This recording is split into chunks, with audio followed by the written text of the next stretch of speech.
For 50 grand, I signed up for a reality dating show. My only goal was to quietly coast until the season finale, take the check, and leave. But on the very first day of filming, the hottest rising starlet in Hollywood cornered me to confess her undying love.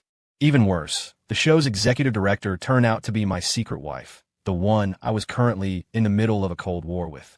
She pinned me against the corner, her crimson lips brushing my ear, her voice a mix of ice and seduction. "Caleb, is this what you call a business trip? Coming here to date other women?" "Caleb, my man, I've got a gig for you. You in?" On the other end of the line was my unreliable childhood friend and nominal agent, Rick.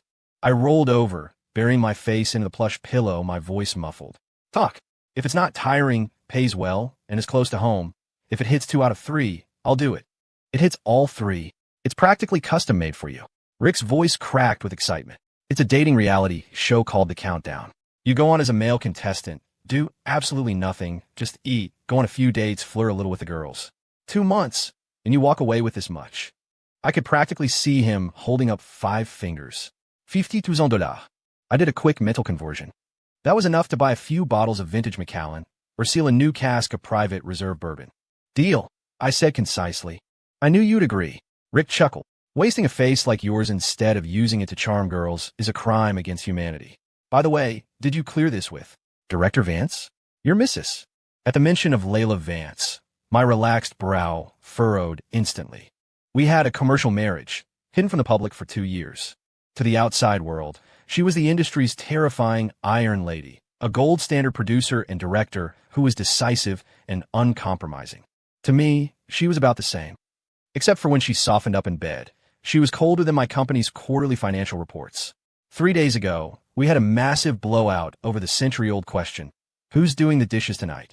Actually, it wasn't much of a fight. It was mostly me venting while she stared with that stunningly cold face of hers, dropped a single boring, and slammed the study door. She hadn't spoken to me since. I was just wondering how to break the stalemate. This was perfect. I told her I'm going on a business trip to study French culinary knife skills and the intricacies of molecular gastronomy. I lied effortlessly to the ceiling.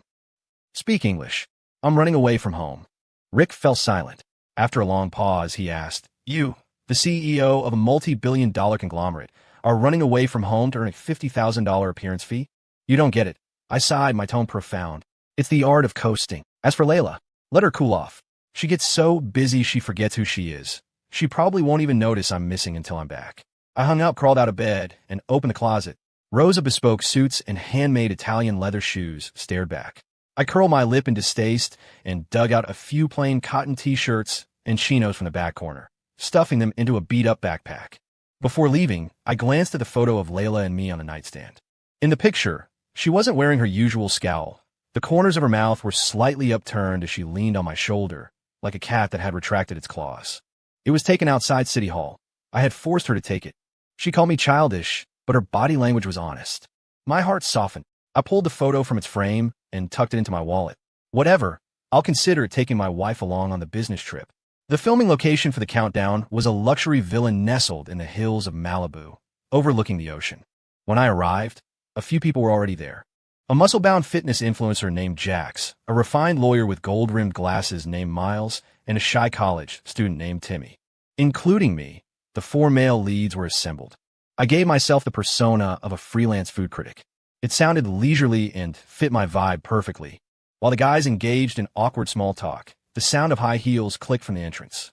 The 3 female contestants arrived together. Leading the pack was a woman in a red slip dress, undeniably gorgeous, Bella Rose. I recognized her from the dossier Rick sent, a B-list celebrity who had recently found fame in a web series, with ambition written all over her face. Behind her were Lily, a gentle and intellectual writer, and Chloe, a petite and cute dance instructor.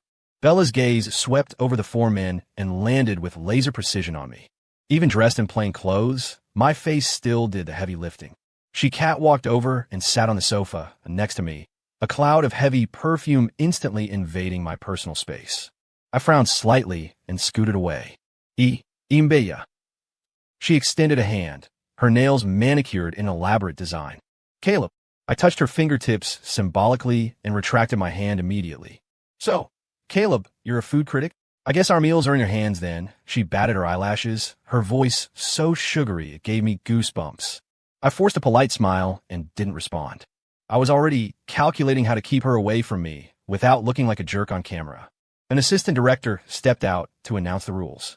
Standard stuff: live together in the villa for 2 months, complete tasks, go on dates, find love. Every night, we could send an anonymous text to someone we were interested in. Finally, please welcome the executive director of the countdown, Director Layla. As the assistant's voice faded, a woman in a sharp black power suit slowly descended the stairs from the second floor. Her arms were crossed, her expression icy, and her eyes scanned us like an X-ray machine. The villa went silent. Everyone was intimidated by her aura. I looked at that face, a face I knew better than my own, and my brain went blank. Buzz. Layla. Vance. Why was she here? Wasn't she supposed to be in New York, prepping her new movie? Director Layla. Since when did she go by just her first name on set? I froze, feeling like a husband caught cheating, even though technically I sort of was. Layla's gaze met mine in midair. Her eyes lingered on my face for exactly 0.01 seconds, showing absolutely no emotion, as if looking at a complete stranger. Then, she looked away, her thin lips parting, her voice cool and crisp. Welcome to the countdown. My requirements are simple. No drama, no manufacturing fake scandals, just date seriously. She paused, her gaze sweeping over me again, barely perceptible. If anyone dares to break my rules, face the consequences. At that moment, a chill ran down my spine. I was screwed. This business trip was not going to involve much resting. Dinner was the first ice-breaking segment. The production team, in a stroke of cruelty, mandated that the first dinner had to be cooked by the 8 of us. The kitchen instantly turned into a disaster zone. Bella held a tomato, posing with it for a while before asking in a baby voice, do these need to be washed? Jax, the fitness coach, volunteered to cut potatoes but produced chunks larger than rocks. Miles, the lawyer, tried to show off his domestic side but cracked an egg and dropped half the shell into the bowl. I leaned against the doorframe, watching these domestically challenged individuals, my temple throbbing. If I let them continue, we'd all starve tonight.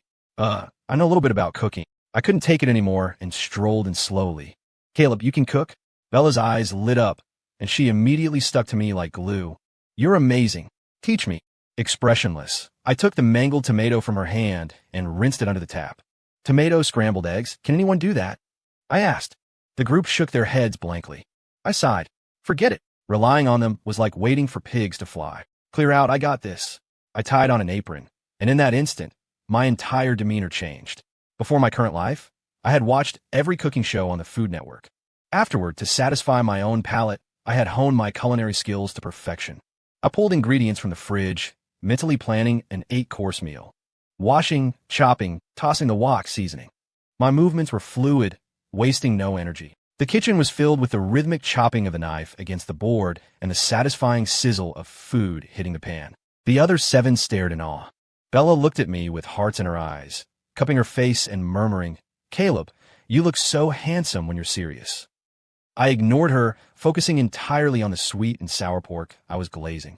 An hour later, 8 dishes perfect in color, aroma, and taste were set on the table. Pan-seared sea bass, braised pork belly, mapo tofu, consommé with cabbage. The group of starved contestants practically drooled. Oh my God, Caleb, did you bring a Michelin restaurant with you? Lily, the general writer, exclaimed. I untied my apron and spoke calmly. Just threw some things together. Simple home cooking. Showing off is best done with humble understatement. The atmosphere at the dinner table finally warmed up. Everyone was singing my praises. Bella kept eagerly piling food onto my plate, which I blocked with my eyes and subtle hand gestures. I ate distractedly, my gaze involuntarily drifting toward the control room on the second floor. I knew Layla was up there. Through the tinted glass, I could almost feel her icy stare locked onto me. This meal felt like sitting on pins and needles. After dinner, I found an excuse to slip away, hiding in a corner of the garden to call my overachieving assistant, Arthur. Boss, what do you need? Arthur's voice was respectful as always. Look into this show, The Countdown. What's the deal? Boss, this show is an S-tier project for Zenith Media this year. The person in charge is Ms. Layla. Ms. Vance. Arthur hesitated. Zenith Media, Layla's mother's company. I pinched the bridge of my nose. This was getting complicated. When did she take over? About a week ago. Rumor has it the original director fell ill, and Ms. Vance parachuted in to save the production. A week ago. That was exactly when our Cold War started. So, she wasn't here to save the production. She was here for me. That woman. I gritted my teeth. Just as I was about to ask more, a cold voice sounded behind me. Who are you calling? I stiffened, nearly dropping my phone. I spun around. Layla stood less than 3 steps away. She had changed out of her aggressive power suit into a simple white silk shirt and black trousers, her long hair loose. The moonlight coated her in a soft glow, but it didn't diminish the chill radiating from her. No. No one. Just a friend. I guiltily shoved the phone into my pocket. She walked toward me, step by step, her heels clicking against the stone path. Clack, clack, clack, each sound stomping on my nerves. I instinctively backed up until my back hit the cold wall. Nowhere to run. Layla stopped in front of me, extended a hand, and slap, planted on the wall next to my ear. A classic wall pin. Except I was the one being pinned. She leaned in close enough that I could smell the elegant scent of gardenias in her hair, not that choking perfume Bella wore. The scent made my mind wander dangerously. A friend. She raised an eyebrow, a mocking smile playing on her beautiful face. Which friend is important enough to make you abandon a multi-billion-dollar corporation to come here on a business trip? Her voice wasn't loud, but it was full of pressure. My Adam's apple bobbed as I struggled to explain. I'm experiencing life. Experiencing life? Layla smiled, but it didn't reach her eyes. Experiencing a life of flirting and whispering sweet nothings with other women. She reached out with her other hand, her cool fingertips trailing over my throat, sending a shiver down my spine. Or have you enjoyed the experience so much you've forgotten you're a married man?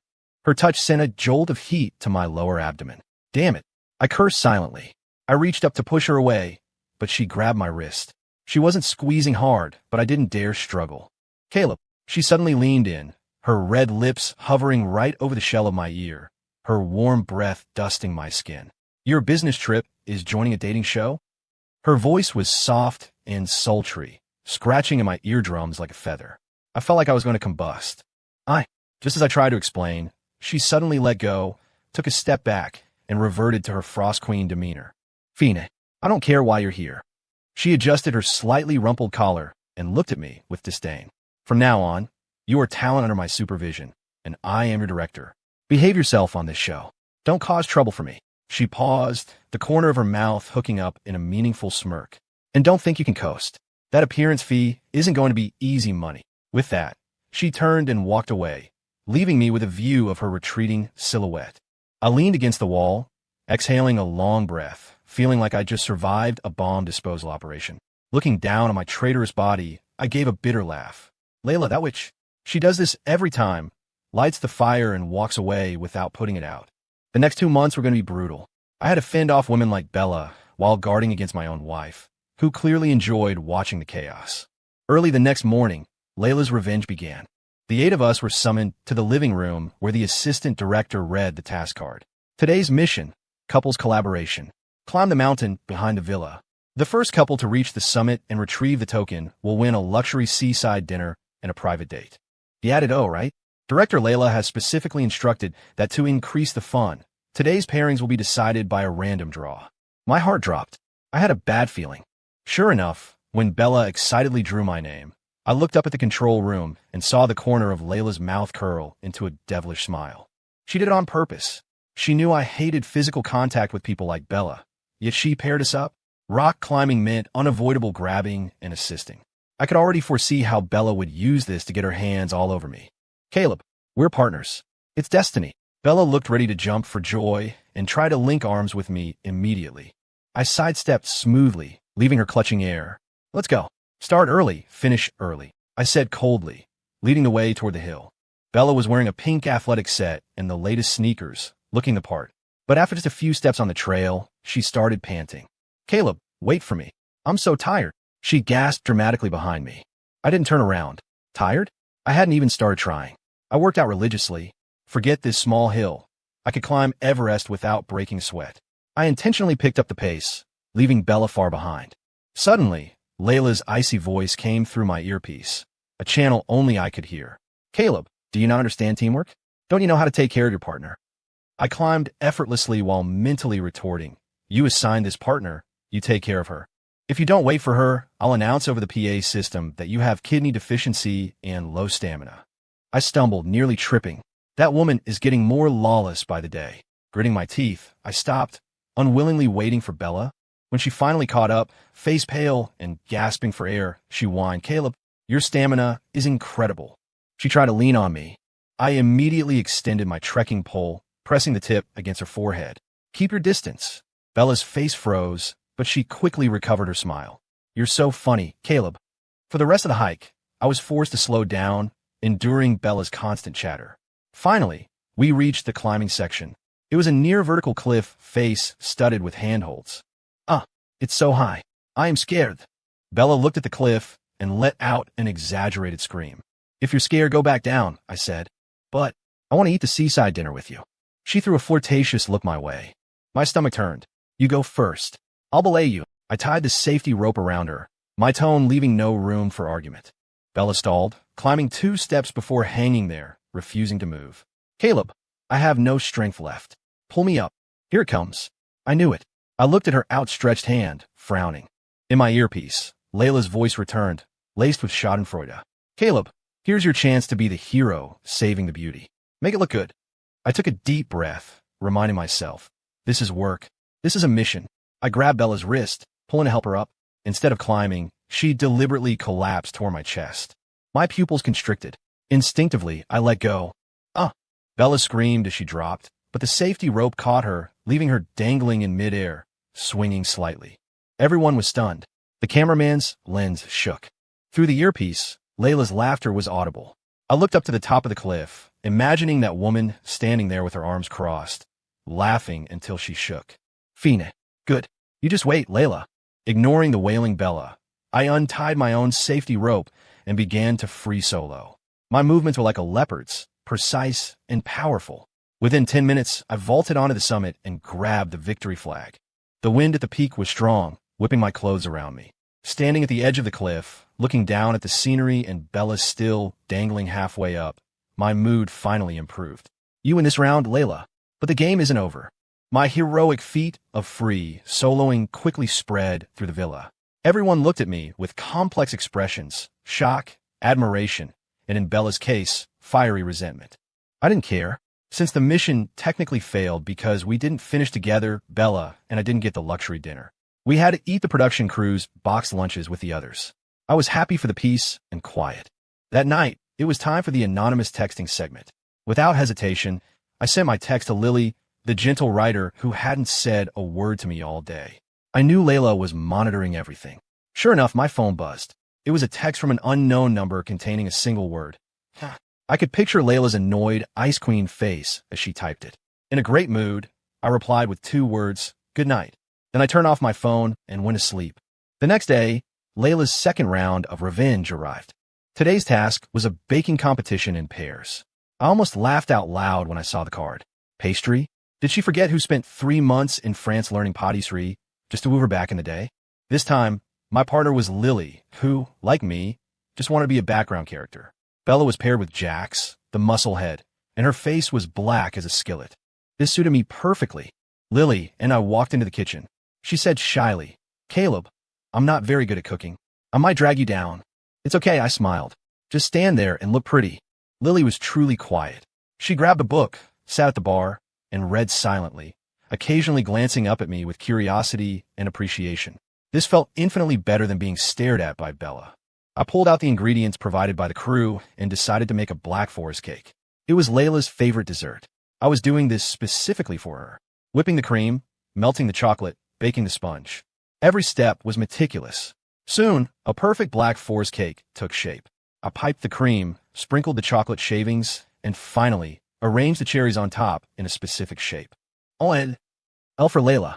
I looked at my masterpiece and smiled with satisfaction. My earpiece remained silent. I knew she must be speechless with anger behind the screen.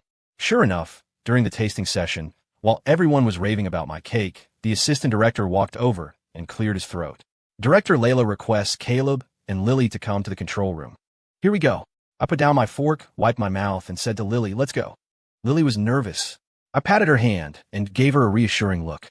Inside the control room, Layla sat in front of the monitors, her back to us. "Director Layla," Lily greeted softly. Layla swiveled her chair around, her face expressionless. "The cake is good," she said flatly. though her eyes were fixed on me. You're very multi-talented, Caleb. You flatter me, director. I smiled slightly. Just something I threw together. Is that so? Layla picked up a walkie-talkie from the desk. Bring up a slice of Caleb's cake. Moments later, a slice of Black Forest was brought in. Layla took a small fork, broke off a piece, and put it in her mouth, tasting it slowly. The sweetness of the cream, the bitterness of the chocolate, and the intensity of the cherry liqueur, all perfectly balanced. She put down the fork and looked at me. You seem to know my taste very well, Caleb. Lily froze, looking between the two of us in confusion. My heart tightened. What was this woman doing? Probably a coincidence, I said deadpan. Coincidence. Layla chuckled softly. She stood up, walked over to me, and suddenly reached out to adjust my collar. Her fingertips deliberately grazed my collarbone. I think it's more like telepathy. She leaned in close, whispering so only I could hear. The cake was delicious. But next time, don't use my favorite things to flirt with other women on my show. Her voice carried a hint of sourness. Was she jealous? The realization made my heart skip a beat. So, she wasn't completely indifferent to me. After the cake incident, Layla's special attention intensified, but the method changed. She stopped pairing me with Bella. Instead, she found ways to give me solo shots. For example, today's task was deep-sea fishing. Everyone else was paired up on speedboats. I was assigned a small kayak, supposedly to experience the loneliness of Robinson Crusoe. I paddled out alone, drifting on the ocean, actually enjoying myself. The sun was bright, the breeze gentle. I lay back in the boat, sunglasses on, humming a tune, feeling like I was back to my happy, coasting self. Layla's voice cut in my earpiece out of nowhere. Caleb, do you think you're on vacation? Or not? I retorted lazily. Doesn't director Layla love seeing me lonely? Silence on the other end. A moment later, her voice returned, sounding slightly awkward. Did you put on sunscreen? Don't get burned. I paused, the corners of my mouth rising uncontrollably. Didn't bring any. More silence. 30 minutes later, a speedboat pulled up beside my kayak. The assistant director leaned out and handed me a package. Caleb, Director Layla sent this for you. I opened it to find a bottle of top-tier men's sunscreen spray and a box of chilled watermelon cubes. It was the brand I used and my favorite fruit. Looking at the neatly cut watermelon, something inside me softened. That hypocritical woman. By afternoon, I returned with a full haul. I had caught more fish alone than the other 3 groups combined. The seafood dinner that night was naturally my domain again. As I prepped a fat grouper, Bella buzzed around like a fly again. Caleb, you're amazing. Even your fishing skills are top-notch. I ignored her, focusing on scaling the fish. Caleb, your hands are so nice. She wouldn't give up, actually reaching out to touch my hand. I frowned, about to dodge, when Layla's suppressed rage exploded in my earpiece. The backup camera in the kitchen is malfunctioning. Carl, take a crew to fix it. Immediately, the lights on the cameras in the kitchen, except the main one, went dark. Bella frase, confused. The next second, Layla appeared in the kitchen doorway. Arms crossed, she stared coldly at Bella. Miss Rose, I recall explicitly stating that unnecessary physical contact with other contestants is prohibited. I didn't, Bella stammered, her face paling. You didn't, Layla sneered. Then what was your hand trying to do? Everyone's eyes focused on Bella's hand, hovering in midair. Her face turned a deep shade of crimson. I just saw something on Caleb's hand and wanted to brush it off. She offered a weak defense. Is that right? Layla walked up to me, pulled out a tissue, and naturally grabbed my hand, wiping away the non-existent something. Her movements were gentle, exactly as I remembered. Now it's clean. She looked up at Bella, eyes icy. Miss Rose, my show does not welcome people with impure intentions. If there's a next time, pack your bags and leave. The kitchen went dead silent. Bella bit her lip, eyes red, but dared not say a word. Layla let go of my hand, turned to leave, then stopped at the door. Without looking back, she said, Caleb, come to my room after dinner. She vanished from sight. I looked at her retreating figure, then at my hand where she had held it, and my heart missed a beat. The others looked at me with shocked expressions that screamed, So you slept your way to the top with the director? Me? Layla, you really are a great wife. That night, feeling apprehensive, I knocked on Layla's door. Come in. She was on the sofa, a laptop on her lap, reviewing footage. Director, you needed me? I asked, feigning ignorance. She looked up, took off her glasses, and pinched the bridge of her nose. Seat. She pointed to the opposite sofa. Set. The coffee table lay between us, the atmosphere subtle. Caleb, What exactly is your endgame here? She asked bluntly. I told you experiencing life. Does experiencing life require you to smile at other women?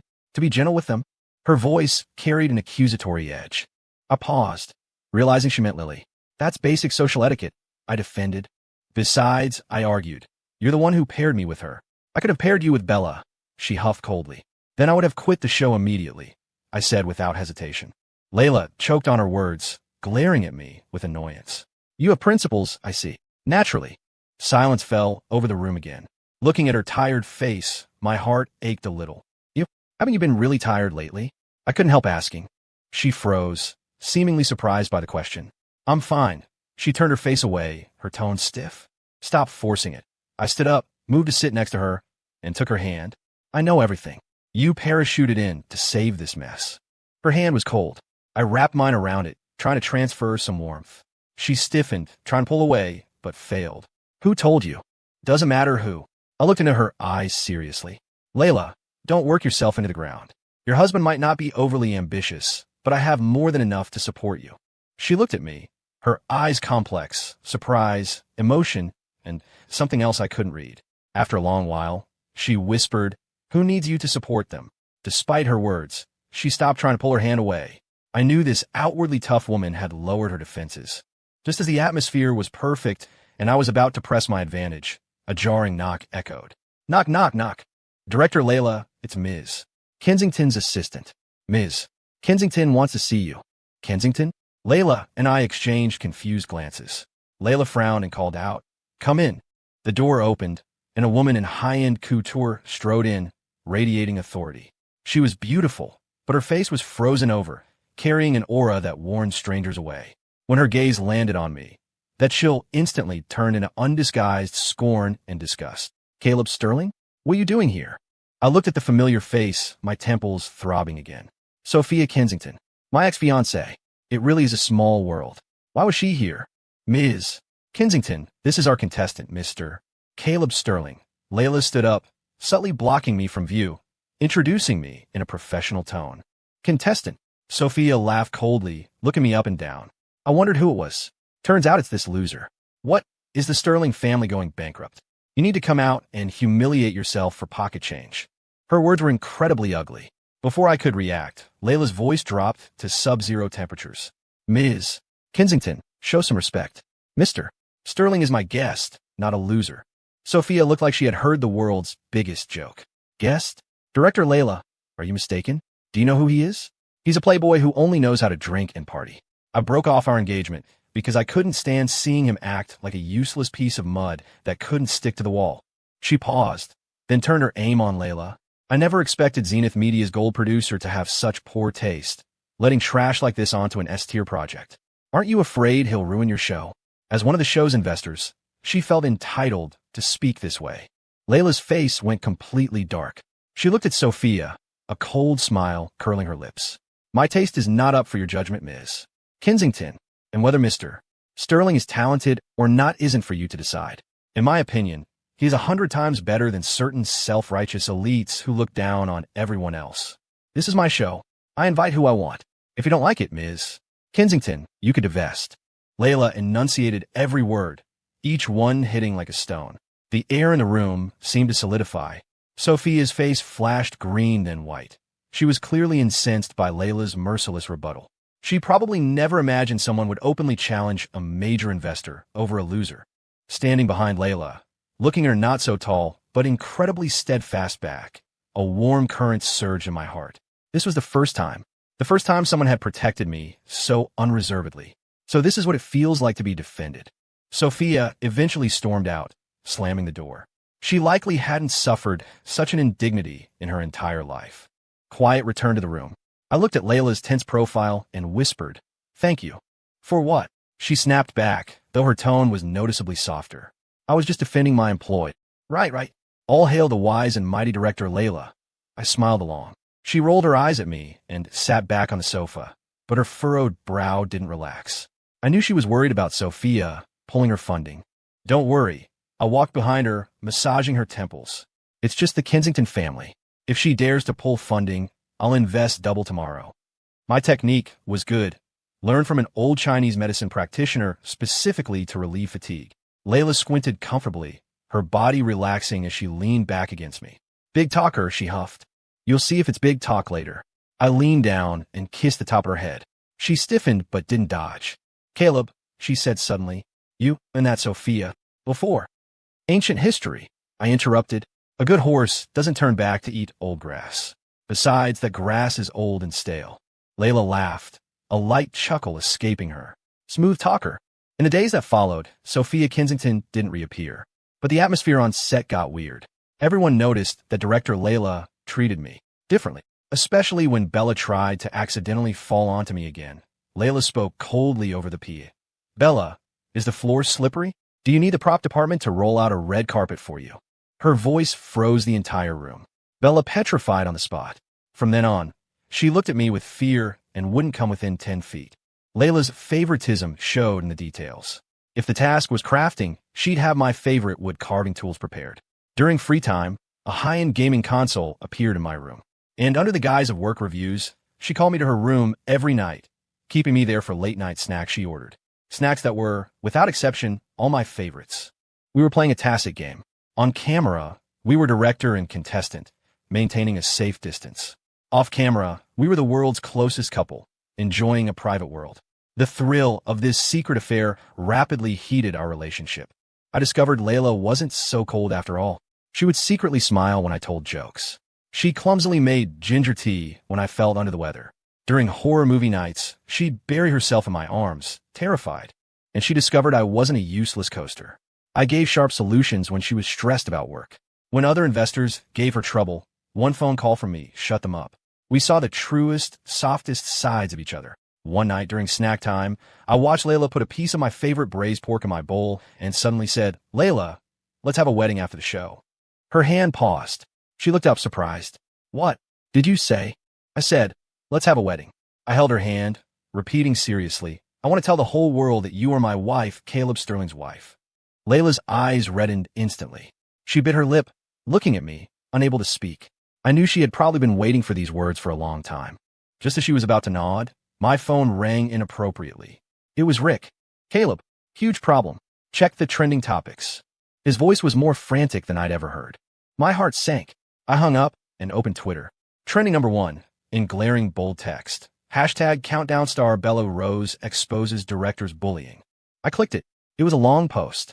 Bella used an incredibly aggrieved and innocent tone to accuse Layla of suppressing and ostracizing her during filming due to a personal vendetta. In the post, she painted herself as a pure flower bullied by Capital, and Layla as a vicious, power-tripping director.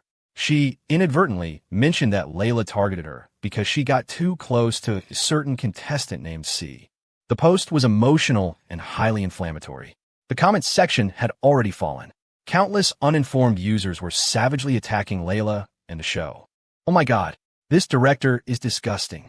Mixing personal grudges with work. Poor Bella, sending hugs. Who is this guy, C? Does he have a sugar mama? Boycott the countdown. Boycott the corrupt director. Public opinion was overwhelmingly one-sided. Bang! Layla slammed her fist on the table, her face ashen. She dares. I had never seen her this angry. Don't panic. I held her shoulders. Let me handle this. Ow! She looked up at me. Haven't you always wanted to see what skills this loser actually has? He smiled at her. Today, I'll open your eyes. I pulled out my phone and called Arthur. Boss, Arthur, you have 30 minutes.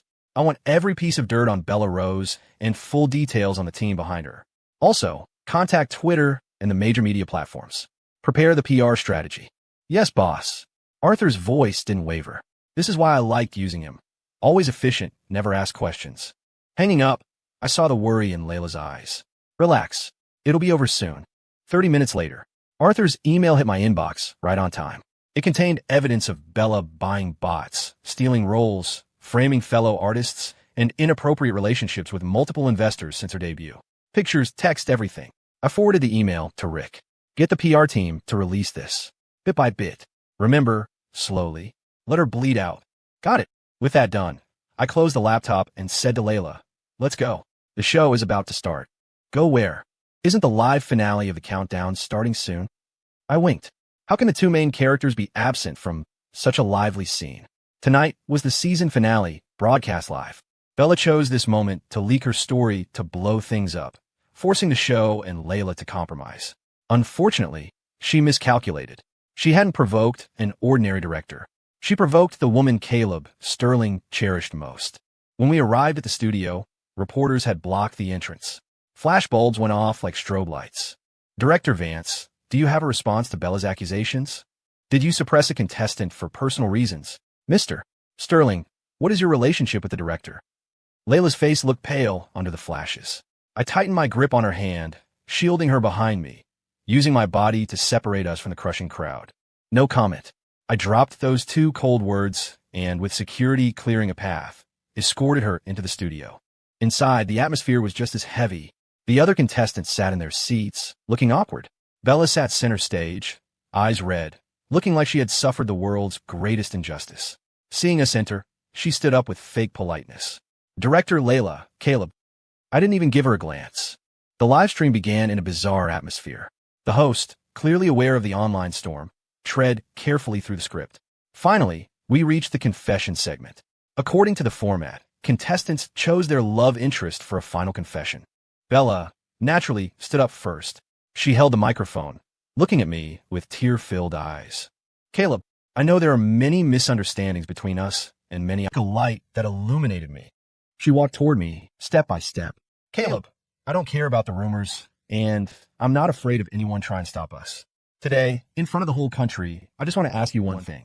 Will you accept me? She held the microphone out to me, a look of inevitable victory on her face. She was betting that under the live cameras and the pressure of public opinion, I wouldn't dare reject her. If I hesitated, she could play the victim again, cementing her narrative of a brave girl bullied by power. A clever trap. Every eye in the room focused on me. The live comments were exploding. Say yes. She's such a good girl. If this Kayla guy rejects her, I'm hating on him forever. I looked at Bella and suddenly smiled. I didn't take her mic. Instead, I took a different one from the host. Bella, before I answer your question, I'd like you to look at something. As soon as I spoke, the massive screen in the center of the studio lit up. It wasn't show footage. It was chat logs, bank transfer screenshots, and audio recordings. Evidence of Bella and her team plotting this leak, buying bots to manipulate opinion, and contacting tabloids to smear Layla. Ironclad proof. Bella's face drained of blood instantly. No, that's not true. It's fake. She screamed hysterically. Fake. I laughed coldly. What about these? The screen changed again. This time, it was intimate photos of Bella with various sleazy middle-aged men, and even CCTV footage from hotel corridors. The audience gasped. The comments section crashed. OMG. Must be there. Goose. She's totally fake. That's disgusting. Framing the director. I was blind to feel sorry for her. Bella collapsed to the floor, face gray as ash. She knew she was finished. I walked up to her, looking down from above. Now, to answer your question, I do not, because you don't deserve me. I pronounced each word like a death sentence. With that done, I dropped the mic and, under the shocked gaze of everyone present, walked straight to the director's chair. I stopped in front of Layla, and before anyone could react, dropped to one knee. From my pocket, I pulled out the velvet box I had prepared for a long time and opened it. Inside sat a brilliant diamond ring. Ms. Layla Vance. I looked up at her stunned face, the affection in my eyes overflowing. I'm sorry our beginning wasn't very romantic, and I'm sorry I let you suffer so much. Now, in front of the whole world, I want to make it up to you. Will you marry me? Not a business alliance, not a contract couple, but marry for love. Layla covered her mouth, tears falling like broken pearls. She looked at me and nodded vigorously. I will. I smiled, slid the ring onto her finger, stood up, pulled her tightly into my arms, and kissed her amidst the thunderous applause and screams of the studio audience. I owed her this kiss for 2 years. Tonight, I paid it back with interest. That night's broadcast created a ratings miracle unmatched in the last decade. Layla and I officially announced, in a way no one expected. The top 10 trending topics on Twitter were dominated by us. Hashtag Caleb and Layla married, hashtag God Tier Romance, hashtag Countdown Biggest Winner, hashtag Caleb Sterling True Identity, hashtag Kensington Corp Stock Crash. Yes, Sophia Kensington's company hit the limit down immediately after the market opened the next day. Someone dug up that I was Mr. C, the mysterious investor who nearly swallowed the entire Kensington Group a few years ago. Sophia had personally pushed away the golden ticket she could never hope to reach again. Rumor has it she smashed everything in her office that day. As for Bella, she completely vanished from the industry. Brands dropped her, productions fired her, and she faced massive breach of contract lawsuits. None of that mattered to us anymore. Layla and I were on a private island in the Maldives, enjoying our honeymoon.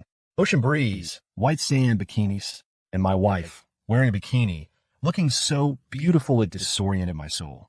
I lay on a beach chair, watching Layla play in the water nearby, feeling that life had peaked.